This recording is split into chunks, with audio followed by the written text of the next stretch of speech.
Hello again, everyone, and welcome to the first of our campus conversations. Thanks for logging in today. I think we're about ready to get started, so I'll turn it over to Patrick to get us started. Good evening and welcome. My name is Dr. Patrick McGrain, Associate Professor of Criminal Justice. Each year, the School of Arts and Sciences at Gwynedd Mercy University offers Campus Conversations, a series of lectures, presentations, and panel discussions focused on a theme that is relevant, timely, and connected to our mission, core values, and the critical concerns of our sponsors, the Sisters of Mercy. The goal is to create and encourage dialogue on those topics as part of our commitment to intellectual inquiry and lifelong learning, and to highlight the expertise of our faculty and other scholars in disciplines related to our theme. This year's theme is systemic racism. Tonight's presentation, Protests and Looting, the Exploitation of an Event, is the first event in our 5-part series this year. In other sessions, we will explore topics such as racism and artificial intelligence, structural racism, civil rights and equality, building an anti-racist police force, and racism in education. For more information on any of our other events in this series, please see the news and events page on our website. If you are participating live this evening, please enter questions and comments via the chat function, and we will address as many as possible during the question and answer period. This evening, I'm very pleased to welcome our panelists. Our first panelist, Dr. Townsend Spratlin, is an associate professor in the Department of Sociology at The Ohio State University. A native son of Bellingham, Washington, his current research in urban sociology explores race, place, power relationships. He emphasizes community capacity building, the means by which individual and organizational assets are brought together to improve well-being. His book, Reconstructing Rage, Transformative Reentry in the Era of Mass Incarceration, authored with William Goldsby, is an institutional ethnography of Reconstruction, Inc. It explores individual, family, and community transformations that help devolve the carceral state. His second book, Nurturing Sanctuary, Community Capacity Building in African American Churches, analyzes parent-pastor-youth collaborations that contribute to better faith-heal relationships. He is finalizing his next book on a faith-based organization efforts to address recovery from substance abuse and other health disparities in a high-poverty neighborhood. His current research evaluates the role of Medicaid expansion in the health and well-being of returning citizens coming back to community from Ohio prisons, and how the COVID pandemic is shaping the health and well-being of low-income families in Ohio. Our second panelist is William Goldsby. Born in a cotton field and raised in Selma, Alabama, William was incarcerated for 2 violent offenses during the Jim Crow era, one in Selma and the other one while serving in the U.S. military. He attended Miles College, a historically black college in Birmingham, Alabama, and graduated from Western Washington University with his BA in education. Ever the traveler, he has served 2 terms in Central America with the Peace Corps, where his responsibilities were with youth development and women in transition. Additionally, he has traveled to Southern Africa and interviewed members of the Truth and Reconciliation Commission. William is the founder and the past chair of Reconstruction, Inc., a 30-year-old community capacity building grassroots organization. He is the architect of the History and Reconstruction Project, which explored how post-traumatic slave syndrome impacts the behavior of society at large, and specifically African Americans. Finally, he is the co-author of Reconstructing Rage, Transformative Reentry in the Age of Mass Incarceration with Professor Townsend Spratlin. Thank you for being with us tonight, gentlemen. Thank you. Good evening, everybody. I'll pose my first question to you both, and you can answer how you see fit. With what we have going on in our country right now, with the death of Black men at the hands of police officers, we've started to see more protesting and more looting in small and large American cities. So I ask, when did protesting really become a tool for minorities to utilize against the state And how effective is it really? Is what we're seeing now going to have any serious positive effects down the road? William, you want to take No, that, or how do you? you go first, Townsend. Okay. Um, I, to me, the first answer to the question that comes to mind is the founding of this country, and an individual who was held as one of the first, if not the first, individual to die in the name of what would become America, was an African-American male, Crispus Attucks. And so if we understand the question as being central to organized resistance as a means toward some broader beneficial outcome, be it the formation of a nation state, in this case, or on smaller scales. So I want to acknowledge even the way that we frame an understanding, perhaps of this discussion tonight, but also of our understanding of the resonance and relevance of protests. It's central and endemic to the very reality of, I would take the position, the human family, but certainly this nation state, give me liberty or give me death, revered through the lens of Patrick, assigned to Patrick Henry, are understood as foundational to the what could be called by some, certainly by the British,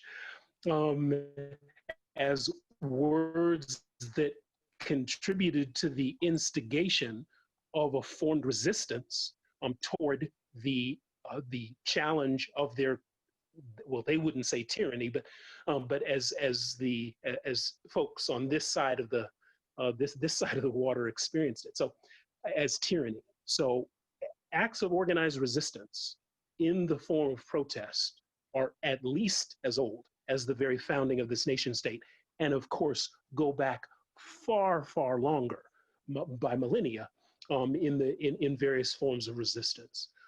Within the U.S., even when we take a look at the sort of means by which, because within that colonial window, chattel slavery, which had already been practiced, was formalized into the actual nation state with individuals who were the signers of the Constitution. And acts of resistance to that very chattel slavery began and were fermented long before, within the context of the settlement of the nation as a nation, and the nation recognizing itself through the Revolutionary War, et cetera. So I'm getting a bit off here, but my larger point is, I hope you can appreciate the historical context, one, that it's fundamental and baked into what we understand to be the United States of America, two, and three, it expresses itself in a variety of forms, including the very resistance to the fundamental socioeconomic practices that were central to the institutional development and refinement of this nation state.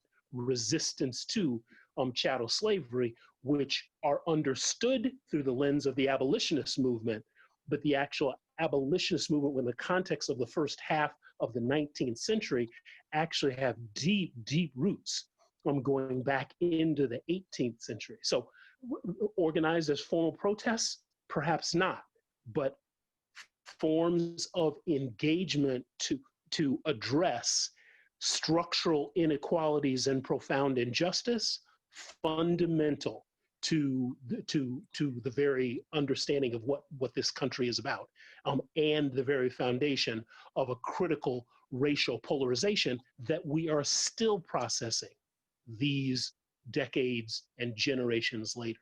So sure. There's argument to say, but I want to give William the floor sure. as well. William, what do you think? A tool for minority, and I would agree with Townsend that central and endemic to the creation of the United States.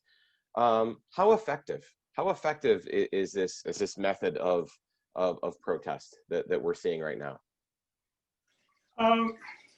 Patrick, do me a favor. Would you read your question in its Sure. totality again, please? Sure. The question that I posed was, when did protest become a tool for minorities to utilize against the oppressive state, and how effective is it? Well, first of all, I am quite humbled with the opportunity to speak with y'all, to serve on this panel with my brother Townsend. And when I say humble, I'm humble. I appreciate anytime I'm being asked a question. I live for questions. I really do. And what I mean by that is a give and take. And asking a question and hearing the answer and understanding it. In that question, I find myself resisting one word in there, which is minority. Okay. And as I resist that word, I'm protesting. Protesting, to break it down, is forward. PRO is forward, forwarded, moving forward. TEST is the beginning of testimony or idea. So in resisting the word minority, I'm protesting. I'm protesting with the idea and challenging y'all to understand that the way that question is framed is very narrow. Protesting has been around for way before the birth of Christ, where people have forward their ideas. And more recently, with the Spanish Inquisition, 500 years of Spanish Inquisition, that was in its own right a protest forwarding a Christian idea of which we today are still reacting and perpetuating those wounds throughout the world. So protesting, in the sense that we are talking about it recently, I would challenge us to look at how we personally react to protesters. What is our definition of protesting? Would you argue then that what we're seeing is a different form of protest than we are used to in America? Is it, and when I use the word minority in the question, for me, the word minority only is to suggest that America was built by rich white men, and anybody else that was not a rich white man was deemed minority. Would you argue that the protests that we're seeing in America now are a different form than something we may have seen Spanish Inquisition before Christ, or anything up to this point in history? Well, I think, and again, I'm not stating my comments based on any academic citation. I'm basing my comment on life experience for 7 to 1. My understanding of minority was cornered by French people based on economic privilege. And I'm pushing, again, the word minority, protesting that word, because where we are today in terms of protest, this is a global protest. The world has risen to challenge colonialism, white supremacy. So there's a protest going on around the world regarding this. And to that end, that definition of minority is just simply out of pocket. Because it's not just protesting the killing of the brother Floyd, it's protesting how that white supremacy has to date dominated the world.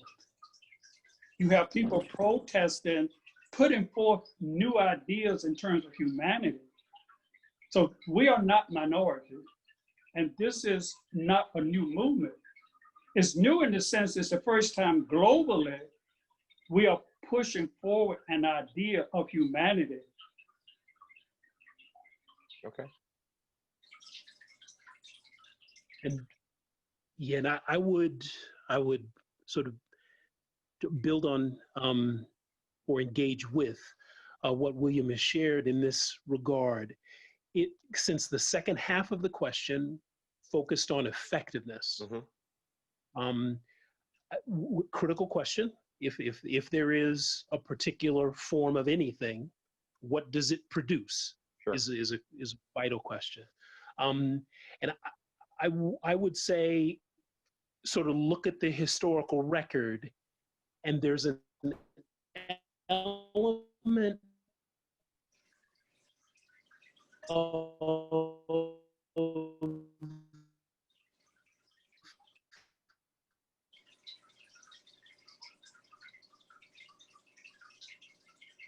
data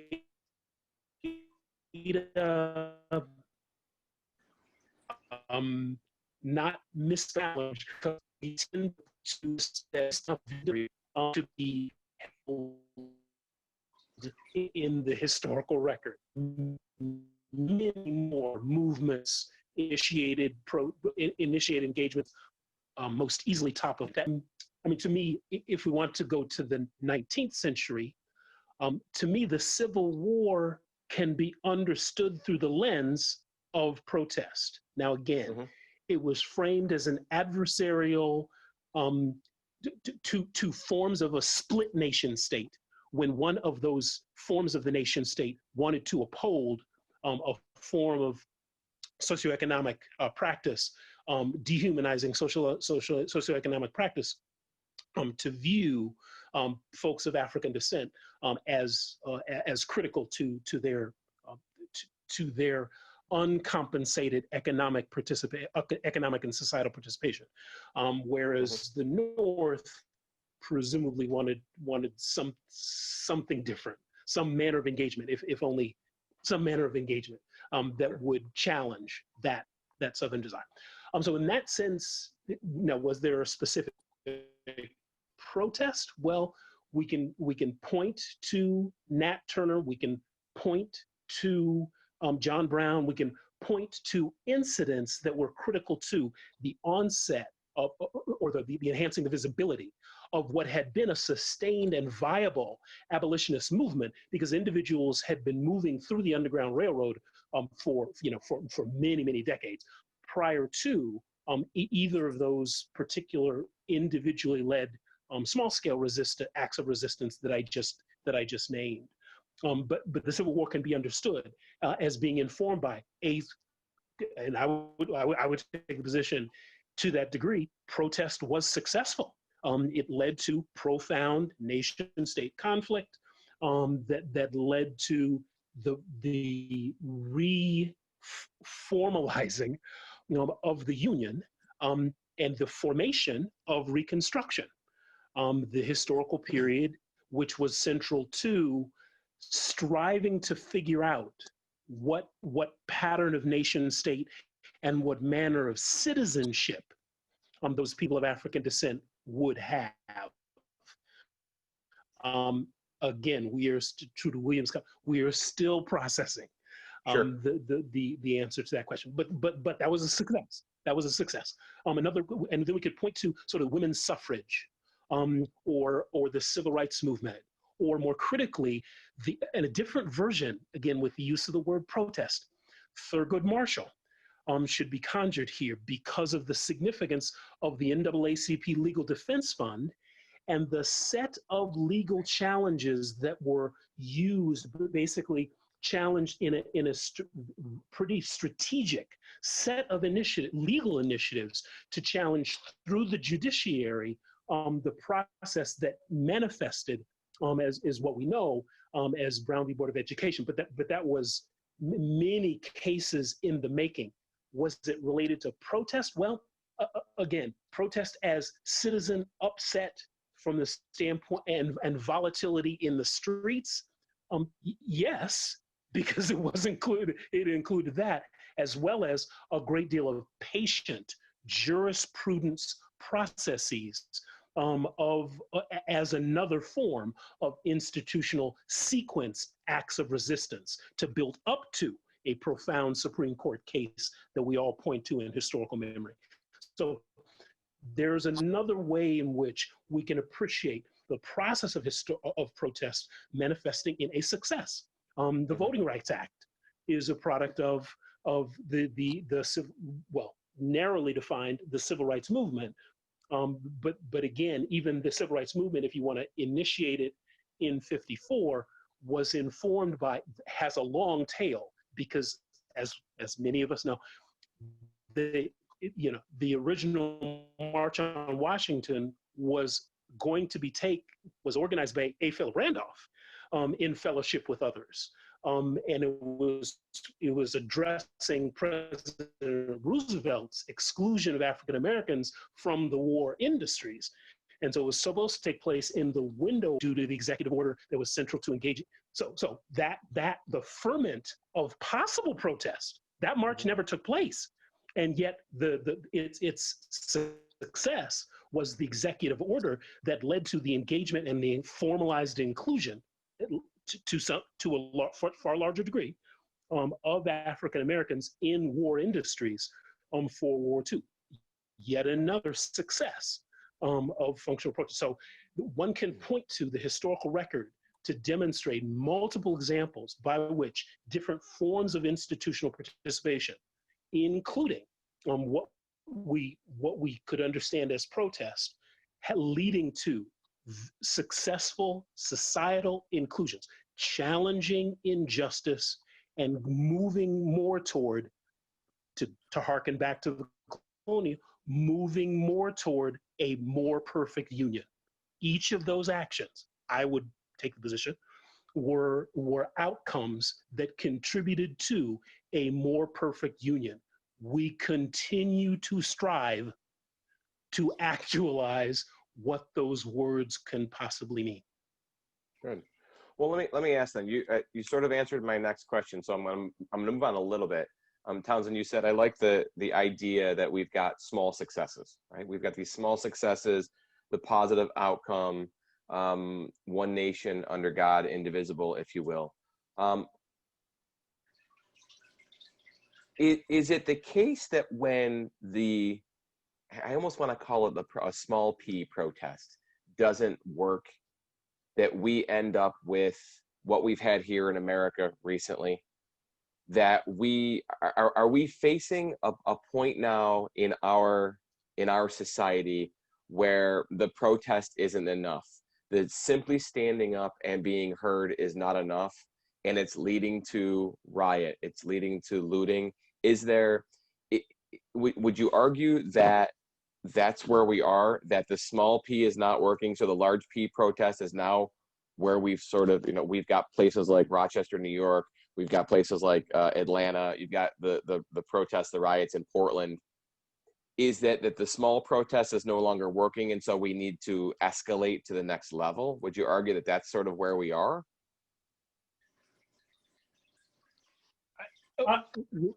Go ahead, Tom. Please, William. No, go ahead. Go ahead. I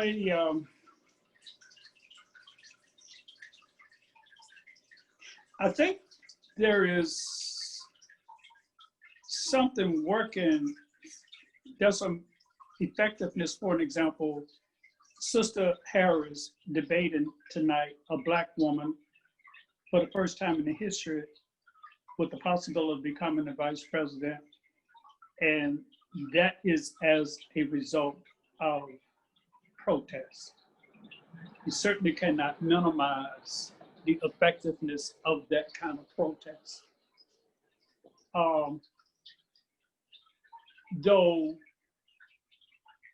I have not seen, when you say big P, to me, big P means that it's the kind of protest that has a collective intentionality to it. Okay. And collective intentionality, in my mind, would be to shift the paradigm in this country. And I don't see that happening. We are protesting, and Biden might even win. But even if he wins, or if he don't win, you still have three primary business that control in this country. That paradigm is not changing with the small p protests, because we are conditioned to be comfortable in this country. We don't like the COVID-19 because so many people are dying. We don't like the COVID-19 because it's taking money out of our pocket. We are indicting whatever the cause of COVID-19. We're indicting whatever is going to remove our comfort. We are Americans that are very addicted to comfort and safety. But when we talk about shifting this paradigm, we're talking about a global paradigm that has been exploited primarily by white supremacy and male dominance. And I believe the kind of protest that's going on around the world is addressing that big piece shifting of a paradigm, not the way many Americans are looking at it. They just want to get back to their safety zone. Whereas in the rest of the world, they've been pretty uncomfortable for a long time because of the harm that we have brought to them. So when we say big P in protesting, I'm looking at shifting the paradigm. Bernie is talking about it to some degree, but we had to get back to the middle in order to address the comfort of Americans, be they straight, be they gay, be they old, be they white, or be they whatever. Those distractions, regardless of those distractions, America wants its comfort, wants its security, so it is a distraction from real justice. Okay. Townsend, what do you think? Yeah, I would share in William's sentiment. I mean, the current historical moment and the protests that we're seeing right now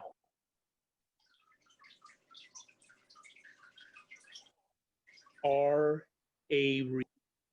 the way in which the 2016 presidential election outcome occurred, and the shock.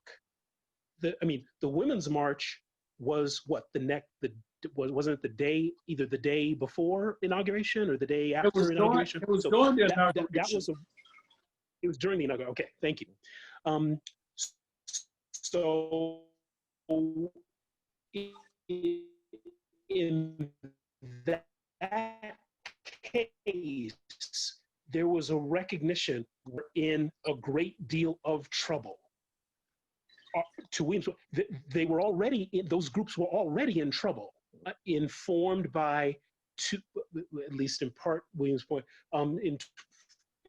informed by too much cultural conveniences and not being willing to challenge and one's role of relative nation state privilege in a global equity, which is a whole other. But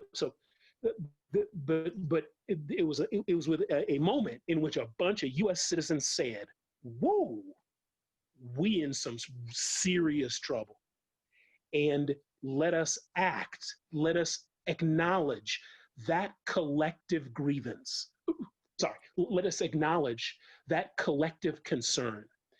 Then the sort of rogue, again, loaded terms, but the rogue nature of the current presidential administration and the level of brazen, dare I say, brazen criminality, and certainly brazen unethical or non-normative practices, if not overt criminality, makes and the expressions of it made folks go, okay. Then it was furthered by circumstances that actually preceded it. So I mean, Freddie Gray in Baltimore was shot in 2015, in spring of 2015. Ferguson happened in 2014. So even before the 2016 presidential outcome, there was a recognition of a growing sort of visibility. You know, Amadou Diallo was shot by New York police, back in 90 something. Yes. So Yes. the reality of the formal police procedure and the severe inequities in relationship to devaluing the Black body, which again goes back to the very foundation of this nation state, and we're simply still processing that. These police shootings are a direct descendant, literally and procedurally, of the very founding of this nation state, rooted in a socioeconomic model where chattel slavery and the commodification of the Black body was central to it. So I just want to acknowledge that historical link. So in the current moment, folks so there was a ferment, the presidential dynamic and the sort of ongoing, there was a great deal of unrest in and around Ferguson. There was a great deal of unrest in and around Baltimore. And for reasons of the content, the period effect of a collective, some folks have called it the spectrum of allies.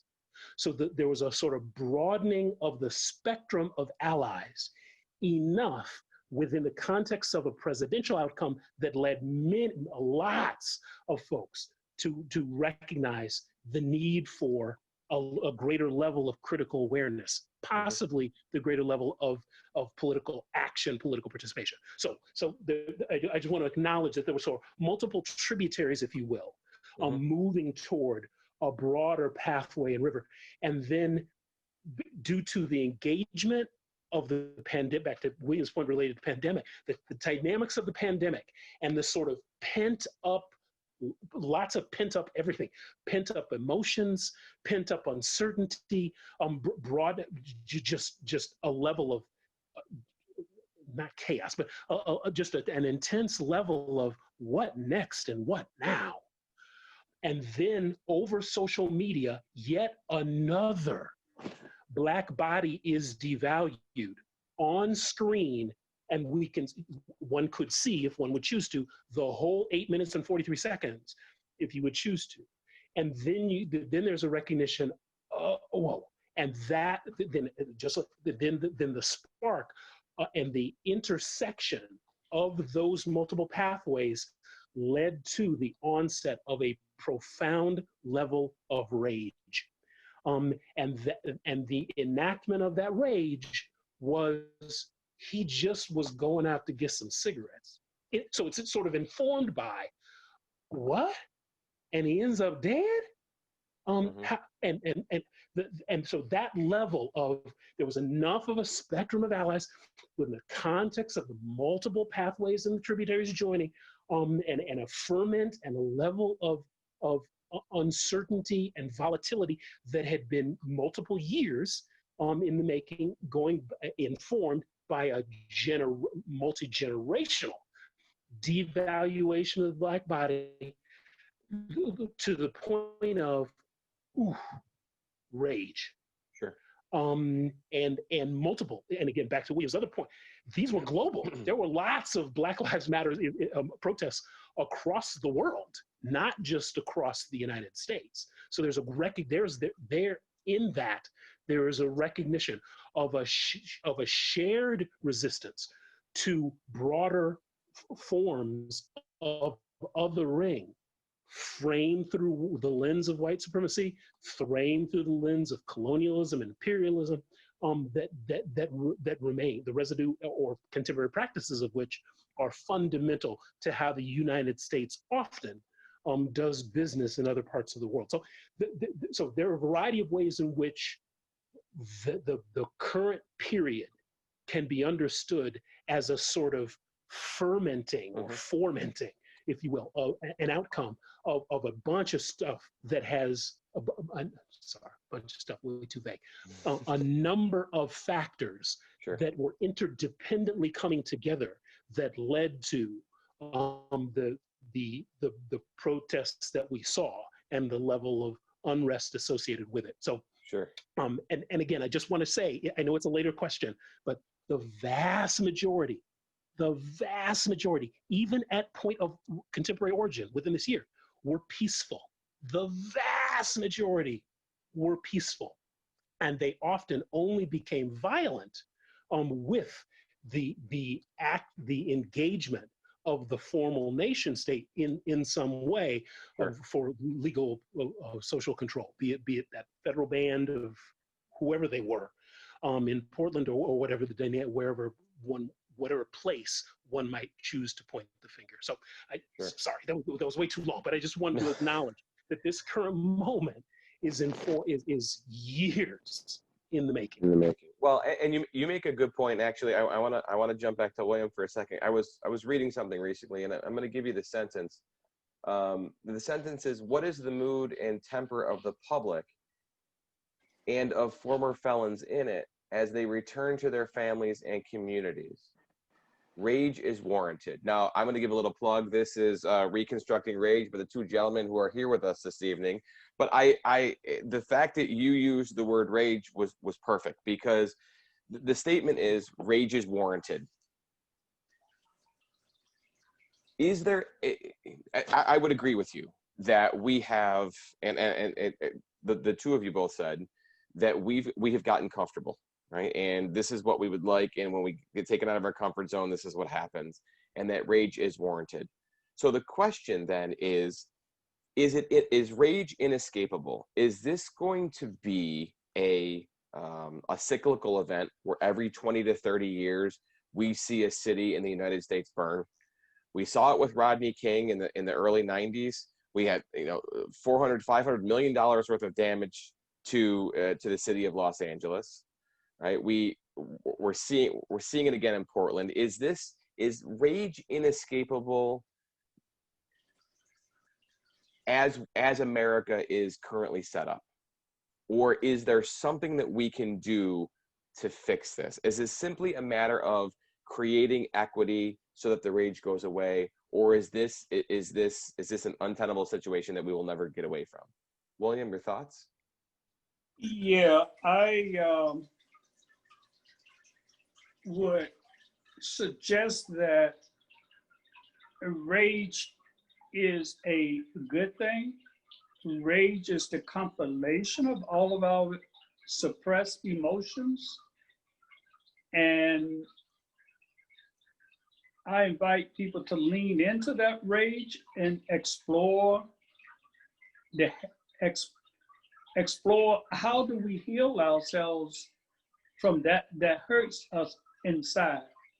And so when you see, or when you saw, or when you heard about the knees on this brother's neck, or some little girl being raped,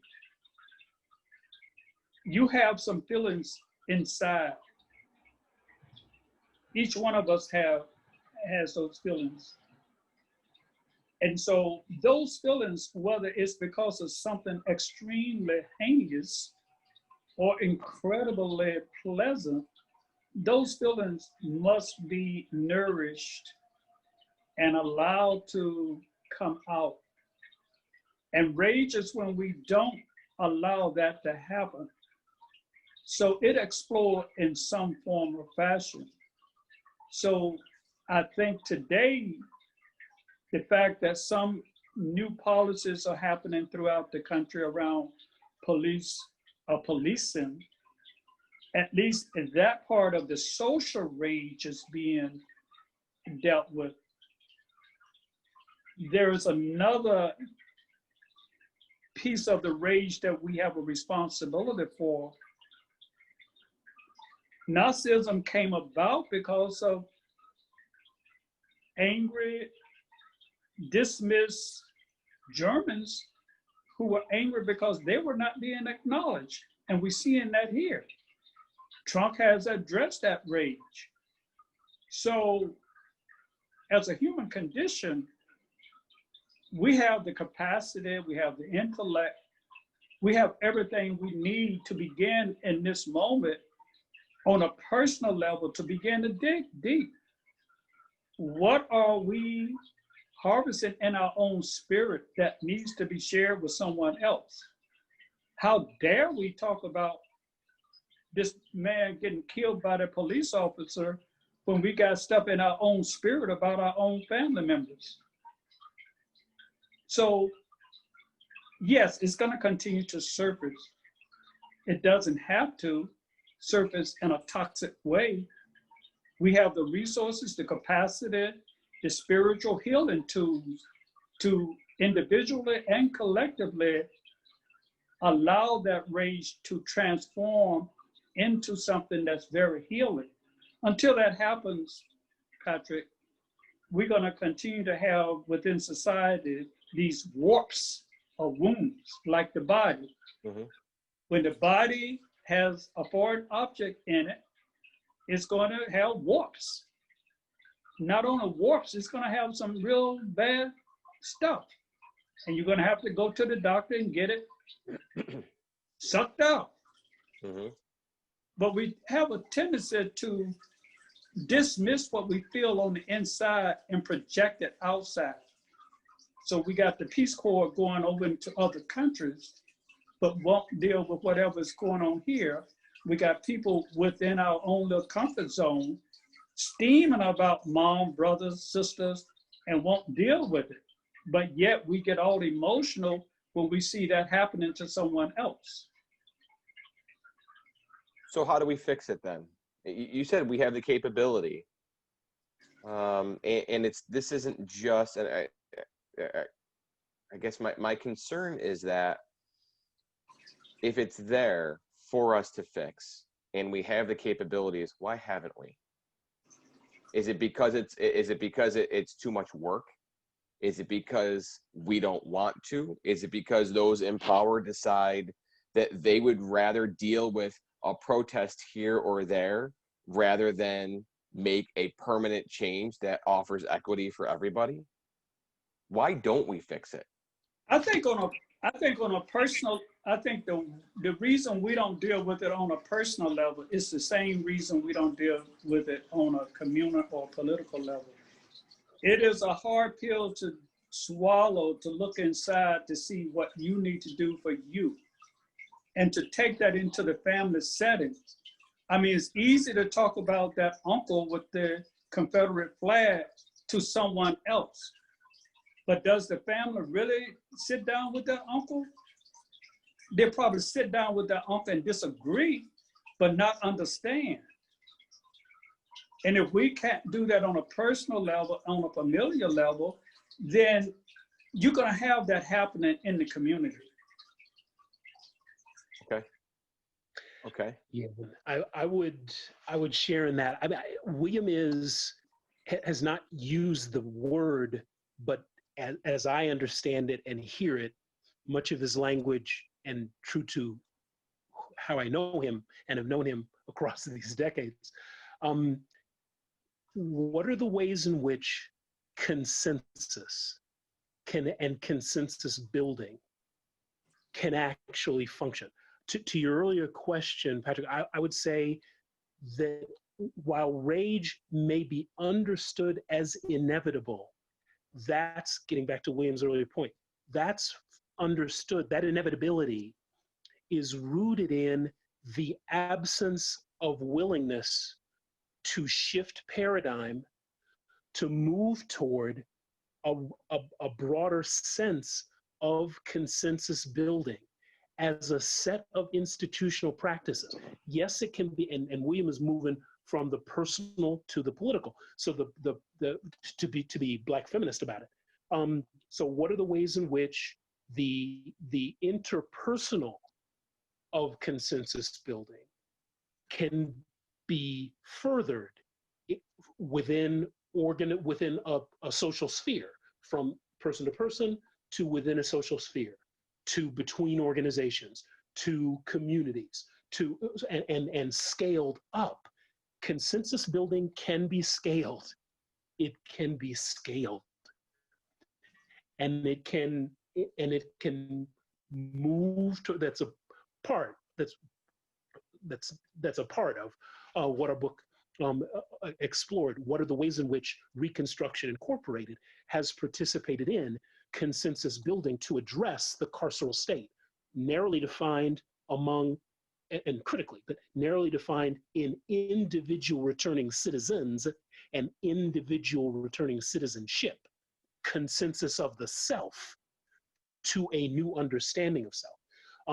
And then within the familial context, within the near neighborhood context, interorganizationally, across, and then broadening across Philadelphia. And then now with organizational expressions of the Reconstruction mission informing multiple organizations across this country. So consensus building can be scaled, and rage can be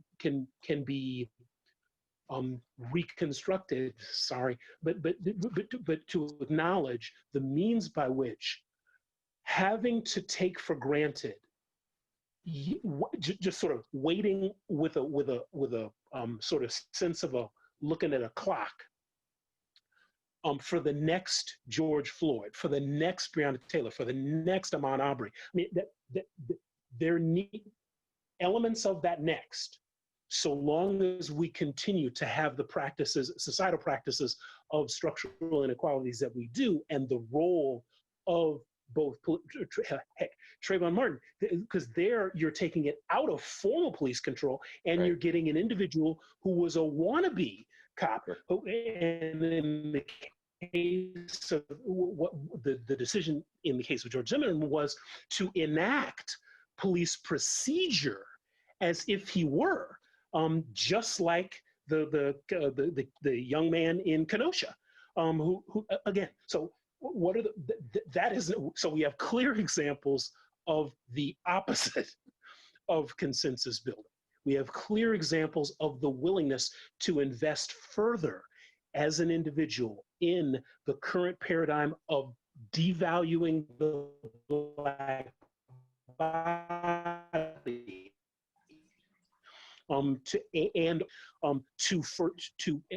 being willing to respond violently to that. So protest will occur so long as that broader set of structural inequalities and broader set of devaluing of others, and it's not just the Black body, the multiple bodies are devalued, but we're so it just, but so long as that is fundamental to the practice, so long as those isms are fundamental to practice, without a meaningful paradigm shift toward the structures and an infrastructure of consensus building, then yes, they will. Then yes, it then does move toward, quote, inevitability, unquote, because of the paradigm, because folks are too vested in the rigidity of what is, and envisioning the possibility of what could be. Because I mean, I often, in my classes, with what would a world without prisons look like? And what's powerful is when you ask it on the first day, sorry, it's not funny, but I don't know why. No, I'm with you. It's pretty funny. But, I mean, you know, I mean, you just get these. I mean, there's no, back to William's earlier point, they're not sure where to put that idea. Right. And so it is easiest to an act of sort of low scale rage. It is easiest to reject it out of hand and define the person who's saying it as crazy. Sure. As opposed to grappling with the uncertainty of what that might raise in oneself, and what that might raise in the society in which one lives. And so then you have to, over the course of a semester, you unpack it. Sure. Through use of resources and readings and that kind of stuff. So I just want to acknowledge, it is about visioning that a world without prisons is possible. I mean, it is. But it'll take a meaningful set of fundamental shifts, and maybe back to your earlier comment, Patrick, maybe small victories of progress, again, on a fundamentally different scale, but small victories like the First Step Act, like the Second Chance Act. And again, the small victories, but meaningful, useful institutional revisions to contribute to a reduction of the size and imposition of the carceral state, which is contribution, one institutional expression of that consensus building paradigm, or more toward what would be more welcoming of practice. Well, and so you make a good point, Townsend, that we're talking about this building of consensus. I often in my classes, what I will tell my students is that in order for us to get through any of this, education is our most important piece, right? And so we've got people who simply are not willing to accept an education, who are not willing to listen and willing to change, and that is how you make change. And that this is simply like building a Lego house. You've got to have a basis here, right? And so every basis that you have is one more consensus that we build. But we are seemingly at a point here in America right now where we've gotten to a point and somebody says, I'm done building. No more Legos, I'm out of blocks. I no longer want to go any farther because I am, as William stated, I'm comfortable here. How do we get past that? Because if we can't get past that, what we're seeing in Rochester and Atlanta and Portland, in Minneapolis, and where we're seeing, it's not going to stop. So is it viable for us to be able to say we can educate only so far, but it's got to be a big change at the top, or we're always going to be living this way? Because frankly, this is not the educators that are creating the equity or the inequity. The inequity is being built by the guys up here. And I say guys because the ones in charge right now are, as I tell my students, rich, old, fat, white men. They are the ones making the rules. They are the ones making the laws. That's how it's always been. So we can find that consensus to that point, but how do we push past that? How do we get that change? I think we all are complicit in it. I would not relinquish my power and unite with what you're saying. Mm-hmm.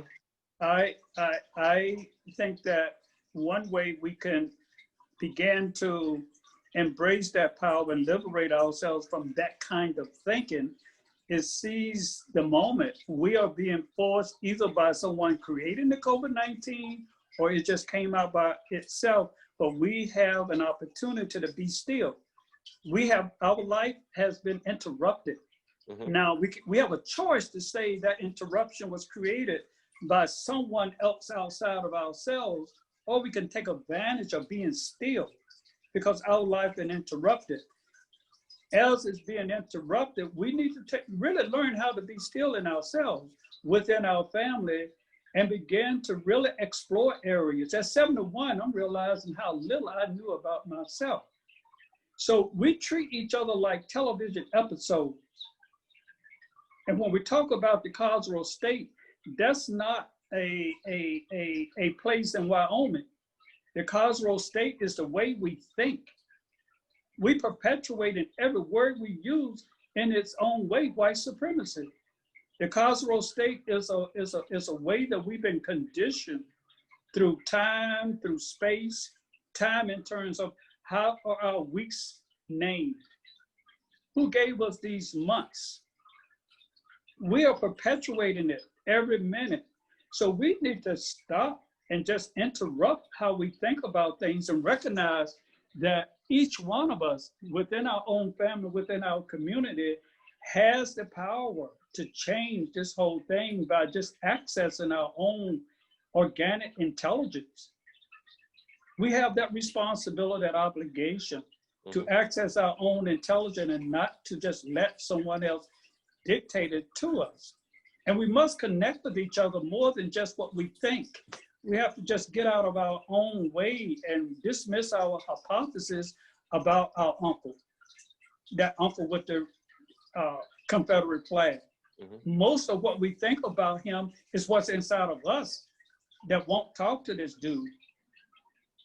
So I think it's upon us as individuals to seize the moment to shift that paradigm and not expect it to come from somewhere else.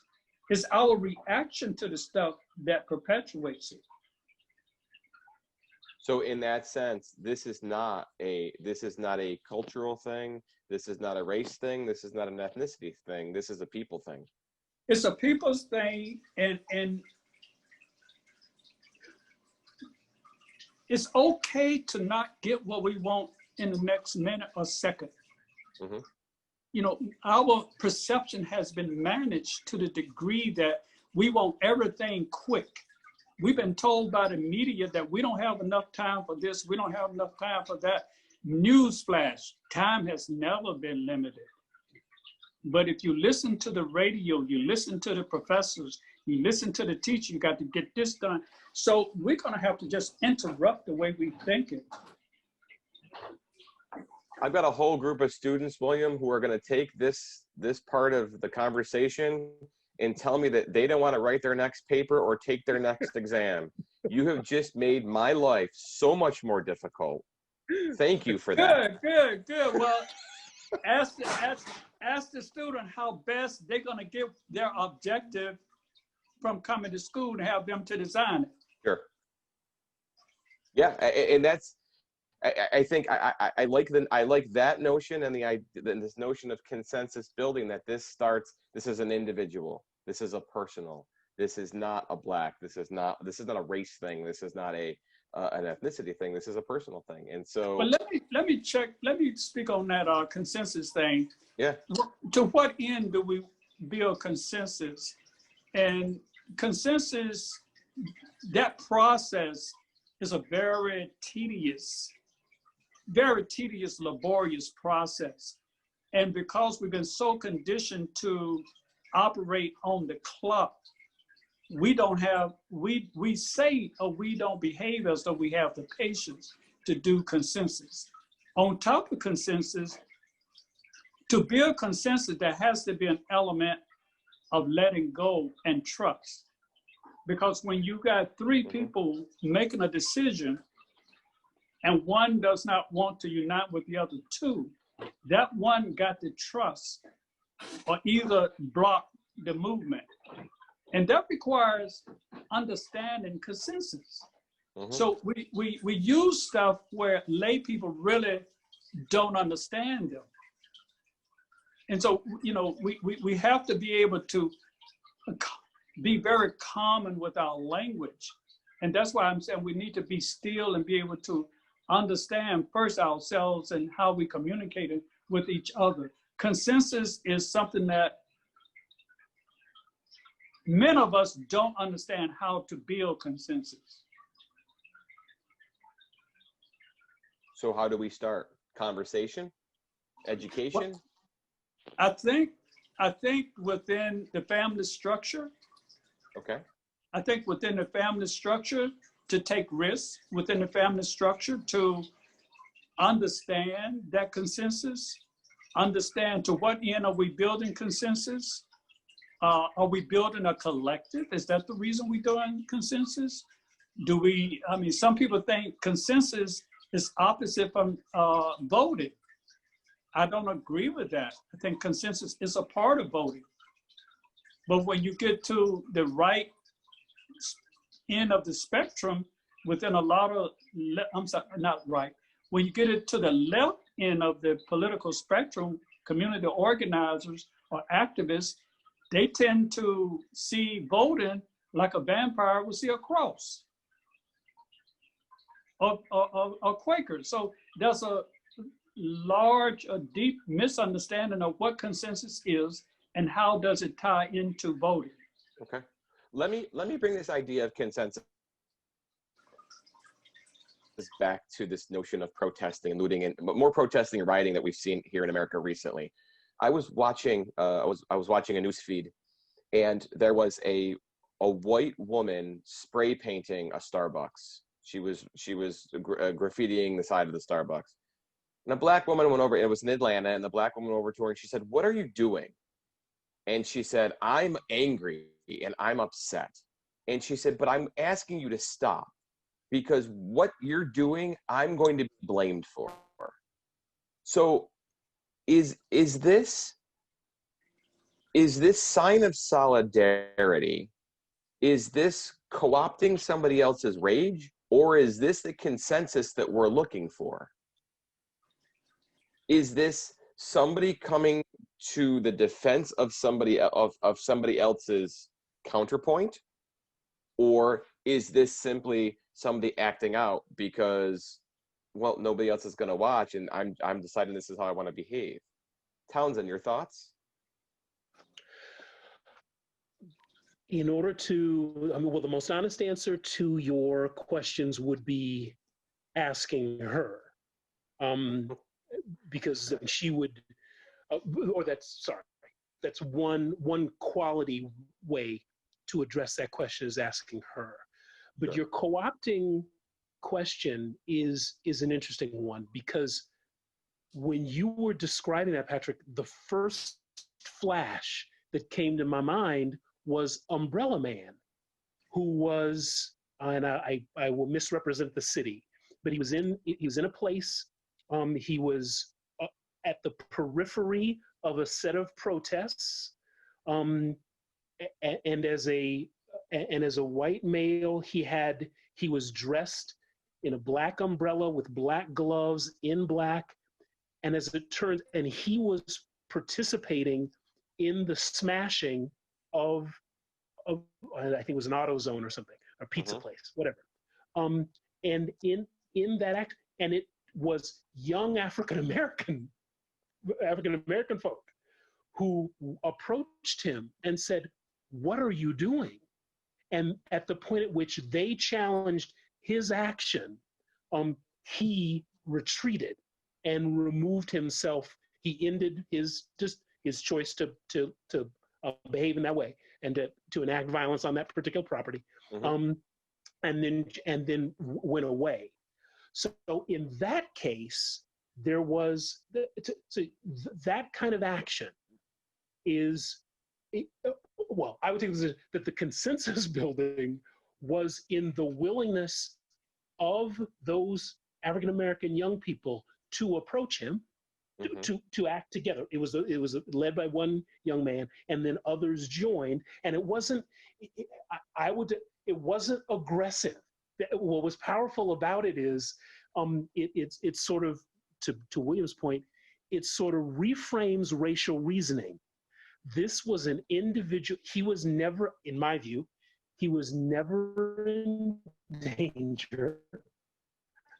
It was more an ewissue of these young people recognizing the ways in which race and blame are structured, and they were without even having to get into some deep intellectual anything about it. They were like, well, wait. They were acknowledging an act of wrong, acting collectively to challenge that act of wrong, and then leading to the retreat and removal of the individual enacting that wrong. So there are a lot of potential lessons for, in the case of the flip side, of individuals who want to enact violence as an act of property damage for the sake of affirming a justice vision as they understand it. I actually unite with both. I would value the individual who's making that choice to do the spray painting, and I very strongly unite with the African American woman who will challenge the white woman to say, what does empathy, this is not how we speak, but what does empathy demand? Do you recognize that your action that the bearing of the consequences of your action, you have a privilege that I do not have access to? And the difference between those two will lead to a level of blame that is far higher for me, far more likely for me than it is for you. please stop. That is to your question, Patrick. I mean, that is an interaction. And again, I don't know the dynamics of all of what unfolded, but that is an interaction with the possibility of a momentary consensus, if you will, on a very micro scale, but a momentary consensus where she says, because then the moment is, what do I do with my rage? But for both of them, but in particular for the white woman who is choosing to spray paint, what else is possible to act on a justice vision, to move toward that, to further that? Because hopefully that's the larger goal, the larger investment, and the willingness of critical awareness to raise that question and then enact differently toward the realization of that vision that doesn't necessarily involve the spray painting of that building. So both can be understood as actions on a micro scale of consensus building within the context of current protest movement building. But I would hope that both of those would, in both instances, I would hope that those young people would be in fellowship, possibly with one another, towards some sort of organizational engagement that would contribute to further their sense of shared investment in a possible change beyond stopping an individual who they see as outsider doing something that is not beneficial to their shared cause, even though they don't articulate it in that way. That's how they acted. And I would hope that they would move towards some sense of the collective. Back to Williams' point, some sense of the collective. But even if they didn't, even if they went their separate ways, they had that collective moment in memory, and that could contribute in a variety of ways, given the visibility that it manifested. Well, let me ask. Let me ask. So, Umbrella Man was in Minneapolis, and he was linked to a white supremacist group. So there seems to be some question now about whether this was him just being violent for the sake of violence, which leads me to this question. Why destruction of property? Why not simply gather a consensus of everybody who feels affected and simply gather? Why the looting? Why the rioting? Why the destruction? When destruction is, the same match lit both fires, the protests as well as the looting. The same match lit the same fire. So it's convenient to attempt to indict one and praise the other. But we need to look at who started the fire, who struck the match. And to some degree, we all were a part of striking that match by just being complicit in a lot of stuff that we choose not to challenge. Okay. In terms of the example you gave with the two women, also in terms of consensus, I just think that it's important today with us being forced to be a lot more intentional with building consensus and not hope by chance it happens, but be more intentional. And also there's a technique, a model that we can begin to use in of our formation that would allow us to remove a lot of the identity politics. It would allow us to decolonize how we think about each other. And it would definitely chisel away of how we've been conditioned. And that is simply to really check in with people, to give time to check in and hear each other. Really hear what's going on. On a personal, familiar, and a communal level. We assume we know each other when we really don't. And so when we check in and not allow people to say, I'm good, because good is so relative. We got to do more than just use these scripts like we was using in December 2019. We really got to break stuff down and say how we feel to each other check in on a real level and check in with not the idea of agreeing or disagreeing, but checking in with an idea and a goal to understand. Because we've been so conditioned to be right. And there is some proof that when you prove someone wrong, you have really offended them. And you could be wrong yourself, but it's part of our nature to want to be right rather than understand. And so I think it's important to see and use, this white woman, this black woman. I think to some degree that perpetuates some of the distractions that we've been given to keep them connecting with each other on a human level. Because once we connect with each other on a human level, we don't have to loot. And that, looting is taking something of value. It's taking something of value to you and to someone else. It's not always stealing. So back to the whole thing about the looting and the protest, whoever struck the match for that thing to start is what we need to be addressing. And to address one or the other is to some degree blaming the victim, because they're both victims. Okay. Townsend, thoughts? Well, I mean, as William was speaking, the quote of James Baldwin came to mind, and I will misrepresent St. James,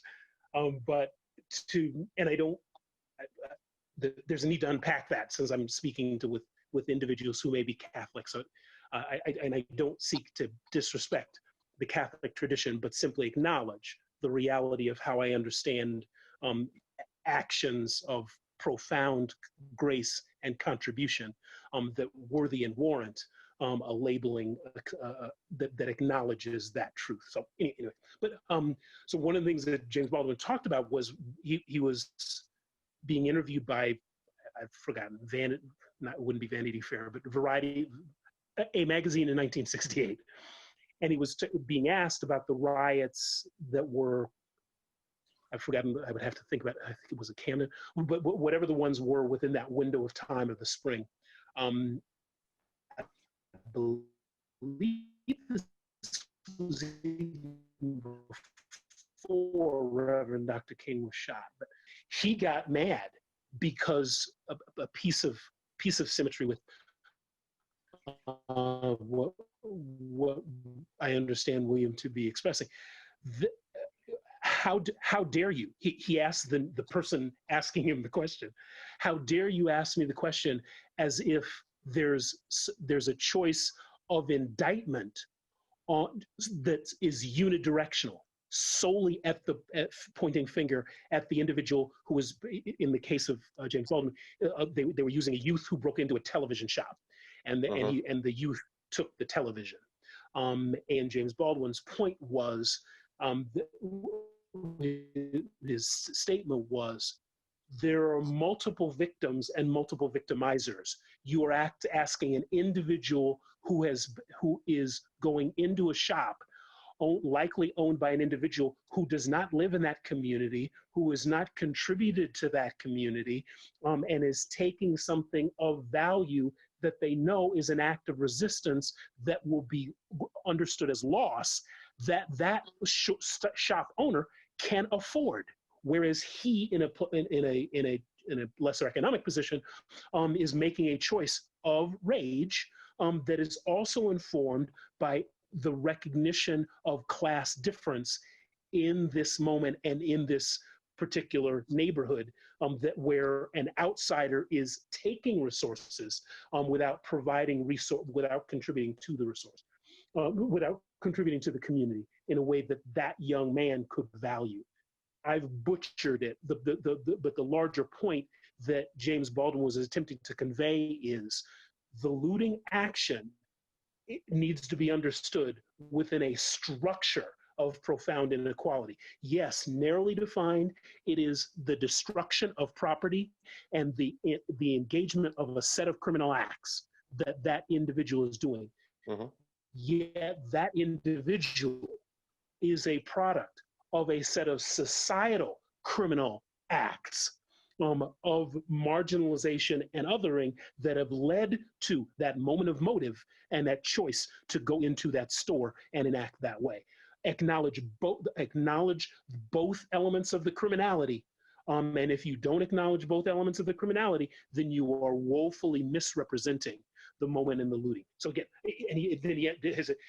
I'm not necessarily justifying looting. Sure. I'm simply not, he says, I'm simply acknowledging the structural inequalities that inform the particular positions of action and outcome that we are seeing.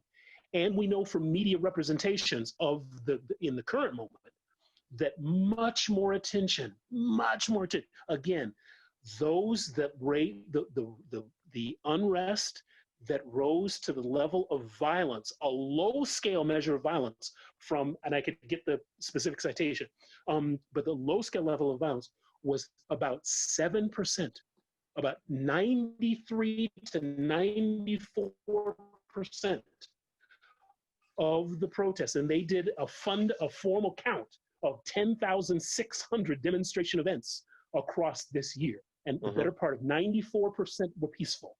So the vast majority of the enacting resistance was through the actions of rage, but that did not lead to and did not include any form of violence.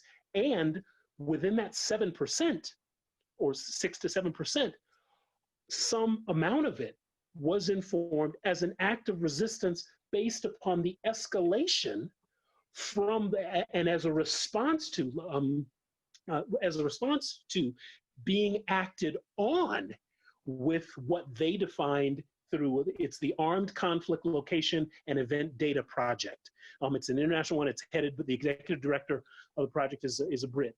But they did thoughtful enumeration and a systematic analysis of these of what we have seen unfold, and they want to call attention to how rare violence in any form was.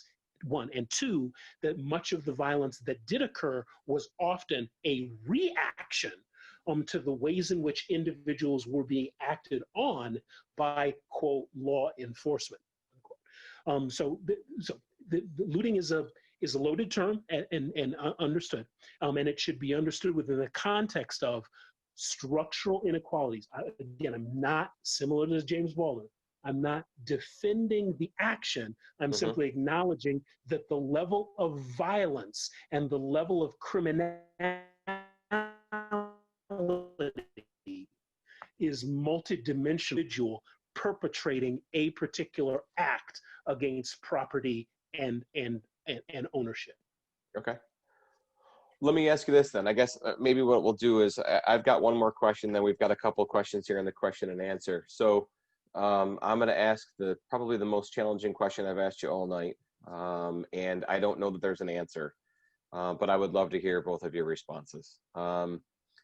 Can we create, so that this doesn't happen again, can we create a more equitable America? Is that feasible?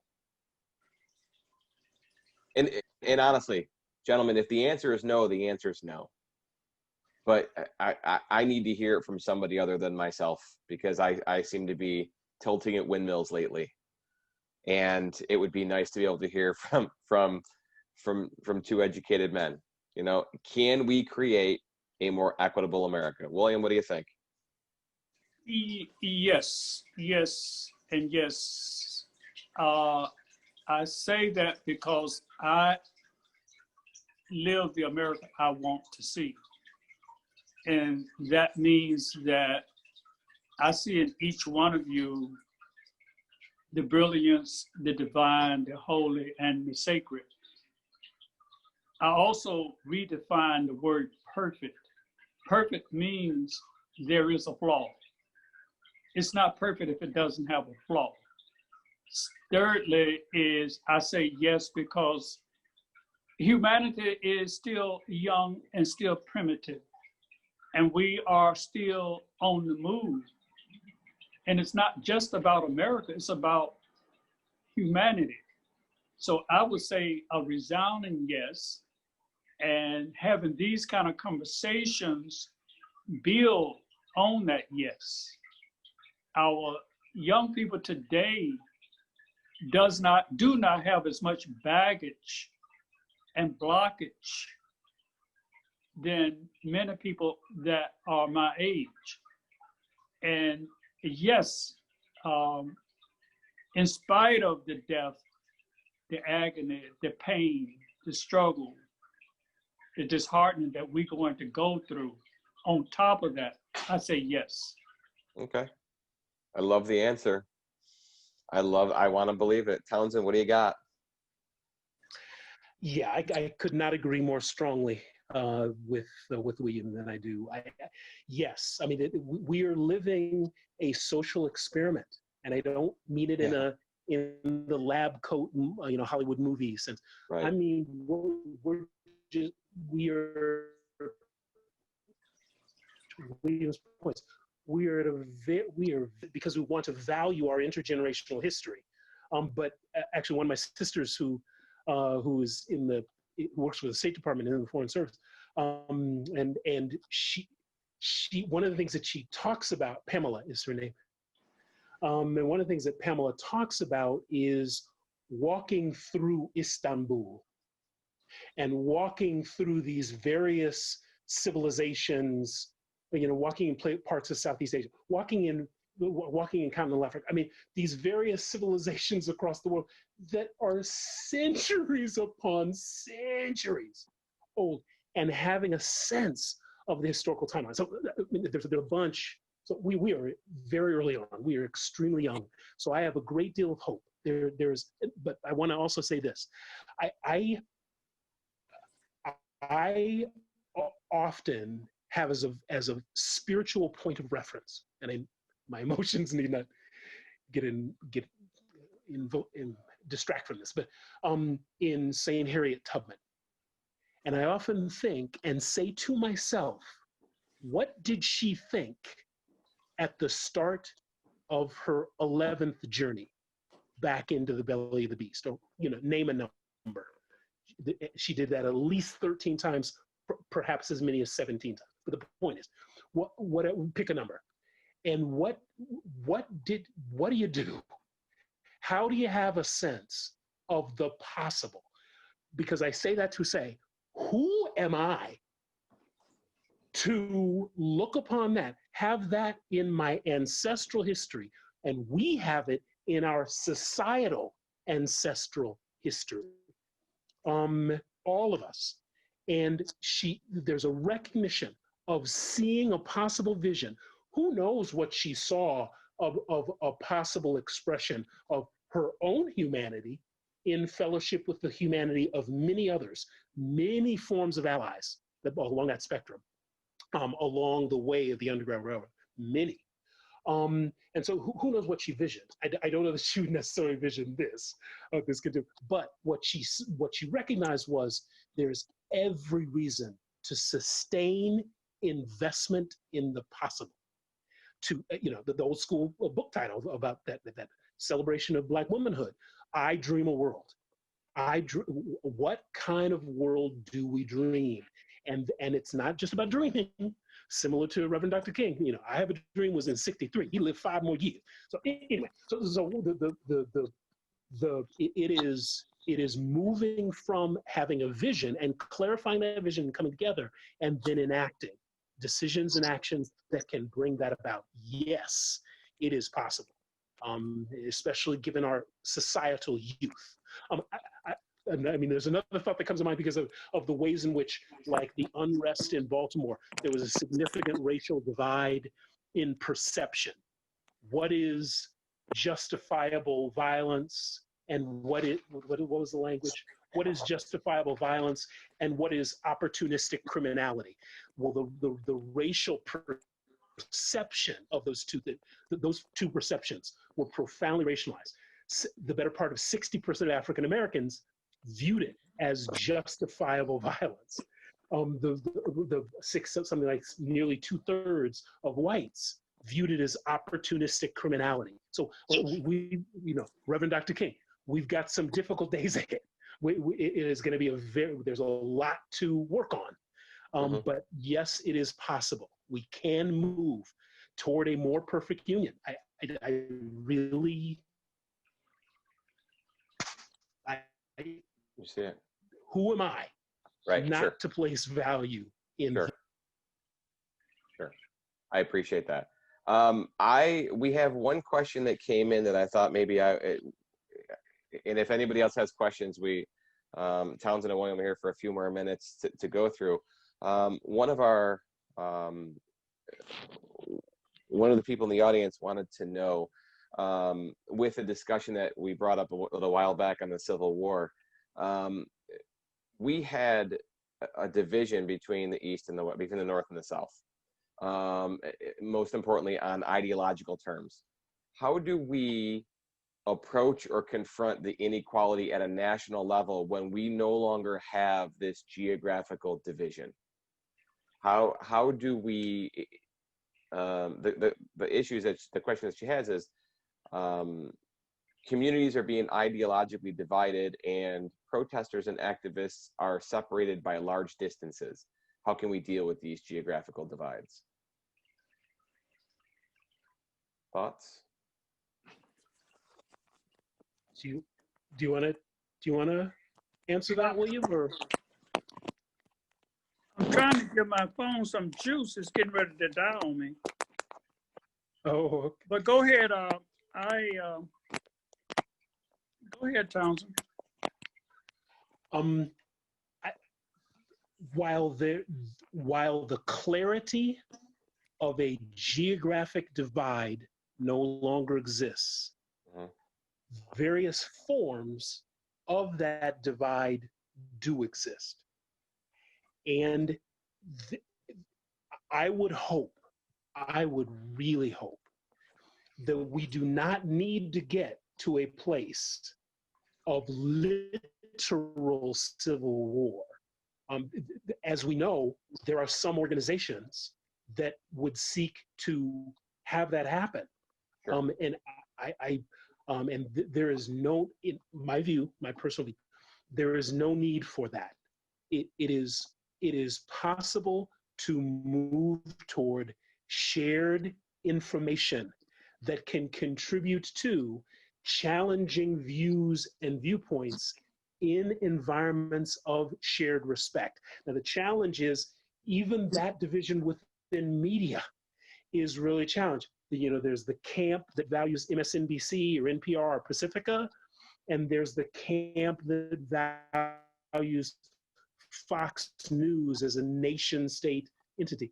And there's sort of never the twain shall meet. And part of me is wondering whether or not in that media example, what role, and again, this is really limited and limiting, but what role can a CNN? The problem with a CNN is that it's still, back to William's point, it's still rooted in a profound corporate infrastructure of that sort of reinforces a set of inequalities, and to view it as a mediator is a very limiting notion. But at least one can acknowledge the possibility for seeing a media outlet that can contribute to information that can bring together dialogue across difference. And what are the environments by which, back to William's point of the earlier, that there are elements of that divide that are not geographic or that may be informed by geography within our own families? What kind of conversations are we willing to risk there at the intimate? Within the context of our workplaces, what conversations are we willing to risk? Within the context of our neighbors, within our residential spaces, what conversation? The whole issue of having a voter plan for those who are going to vote either early or vote. For those who are voting early, have a voter plan. For those who are making contributions to reduce the median age of individuals who are poll workers. What are you willing to do? So what are the ways in which you can engage in the civic to further the dialogue We each have a geography, and it doesn't require a north-south divide. We can operate across bridges of difference that are in our lives right now, and we can move those dialogues forward. Consensus outcome, consensus procedure and processing, long vision, long view.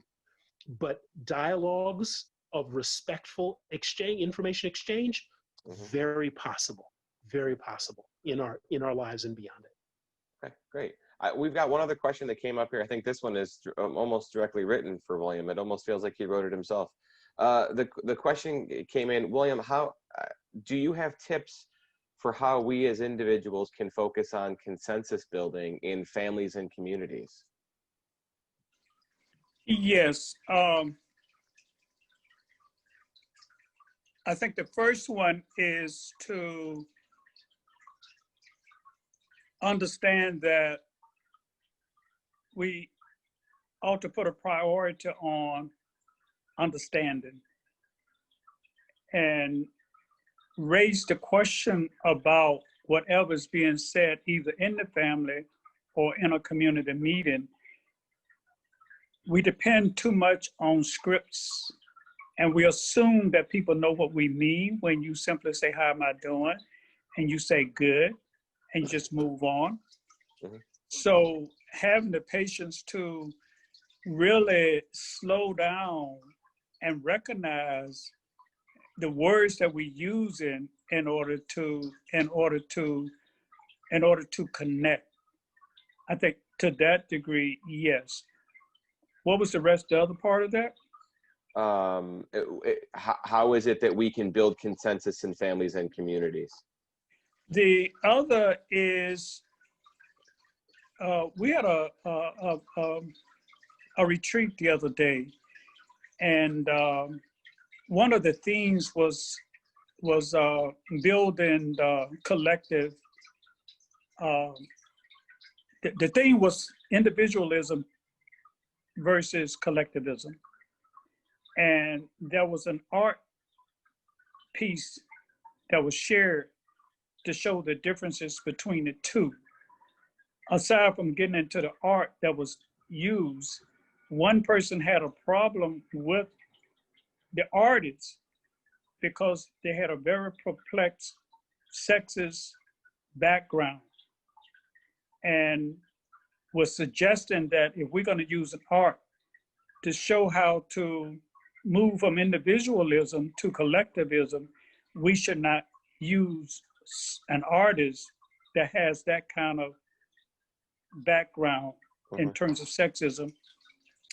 And I think that's at the core of the kind of patience we need to have and understand the other person. Unless, I mean, like, we all have dirt behind us. And in order to build consensus and build a collective, we really need to understand the circumstances by which people did what you would not do. And one example of that, you know, when Dr. King had organized the children to protest, and Bull Connor was running the kids away from the church that Dr. King was organizing, they ran down Mulberry Street less than 60 yards from where I live. Now, I was in the yard and I was forbidden to go out. And here these children my age was being put on the front line to protest. And the same people that had me not allowed to go out was telling me I didn't worth, a Black woman telling me I was not worth the salt in my bread. But yet she was a spiritualist herself, organizing other Black women in Alabama. So there's so much toxic stuff we all bring to the table, but we cannot just address the issue because one is Black, one is gay, one is white, one is old, one is young. So we have to, if we're going to build consensus, we have to be very intentional about it. If we're going to build collective, we really need to put our stuff aside and really connect with that human. Okay, excellent. Well, we've got no other questions in, so I think at this point maybe we'll wrap up the evening. Townsend and William, thank you so much for joining us tonight. This was the best part of my day. I got to have a conversation with two men I never get to be with. So the Gwynedd Mercy University community thanks you. I thank you. And everybody that was here surely thanks you, because we are all better because of our conversation tonight. So thanks, guys, so much for being here with us tonight. Jim? Thank you. Have a blessed night. Thank you, Townsend, William, and Patrick, and for everyone logging in tonight. Everyone have a great night.